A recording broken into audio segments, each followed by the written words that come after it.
ये भारत का वो कुंड है जहां भगवान परशुराम ने अपनी मां की हत्या करने के बाद अपने हाथ से चिपकी हुई कुल्हाड़ी से मुक्ति पाई थी। ये कथा है महान ऋषि जमदग्नि और उनकी धर्मपरायण पत्नी रेणुका की।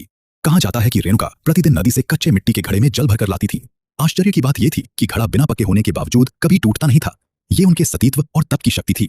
उनके 5 पुत्र थे, जिनमें सबसे छोटे थे विष्णु अवतार भगवान परशुराम। एक दिन नदी तट पर जल भरते समय रेणुका की दृष्टि कुछ गंधर्वों पर पड़ गई, जो जल में आनंद क्रीड़ा कर रहे थे। वो दृश्य क्षणिक था, लेकिन उसी एक पल में उनका मन डगमगा गया और उसी क्षण जिस शक्ति से घड़ा सुरक्षित था वो टूट गई। घड़ा टूटते ही रेणुका समझ गई कि उनसे चूक हो गई है। जब वो आश्रम पहुंची तो ऋषि जमदग्नि अपने तपोबल से सब कुछ जान चुके थे। क्रोध में आकर उन्होंने अपने पुत्रों को आज्ञा दी, अपनी माता का वध करो। चारों बड़े पुत्र इस आदेश को सुनकर स्तब्ध रह गए। उन्होंने इनकार कर दिया। ऋषि का क्रोध और बढ़ा और उसी क्षण चारों पुत्र पत्थर में बदल दिए गए। अब केवल एक पुत्र शेष था, परशुराम। उन्होंने इसे व्यक्तिगत निर्णय नहीं बल्कि पिता की आज्ञा और धर्म माना। भारी हृदय से उन्होंने अपनी कुल्हाड़ी उठाई और माता रेणुका का वध कर दिया। पुत्र की आज्ञाकारिता से ऋषि जमदग्नि प्रसन्न हुए और वरदान मांगने को कहा।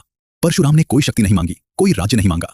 उन्होंने कहा, मेरी माता को पुनः जीवित कर दीजिए और मेरे पत्थर बने भाइयों को भी मुक्त कर दीजिए। क्षण भर में सब कुछ वैसा ही हो गया जैसे कुछ हुआ ही ना हो। लेकिन कर्म का लेखा अब भी शेष था।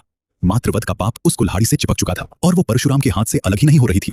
उन्होंने अनेक तीर्थों की यात्रा की, लेकिन कहीं भी उस पाप से मुक्ति नहीं मिली। अंततः वे पहुंचे पूर्वी हिमालय में लोहित नदी के तट पर। जैसे ही उन्होंने उस जल को स्पर्श किया, एक अद्भुत चमत्कार हुआ। कुल्हाड़ी अपने आप उनके हाथ से गिर पड़ी। यही स्थान आज अरुणाचल प्रदेश में परशुराम कुंड के नाम से जाना जाता है। आज भी हर वर्ष मकर संक्रांति पर हजारों श्रद्धालु यहाँ स्नान करते हैं, इस विश्वास के साथ कि जैसे इस कुंड ने भगवान परशुराम को पाप मुक्त किया, वैसे ही उनके जीवन के दोष भी यहाँ धुल जाते हैं। यदि आप भगवान परशुराम के भक्त हैं तो कमेंट में जरूर लिखें, जय परशुराम।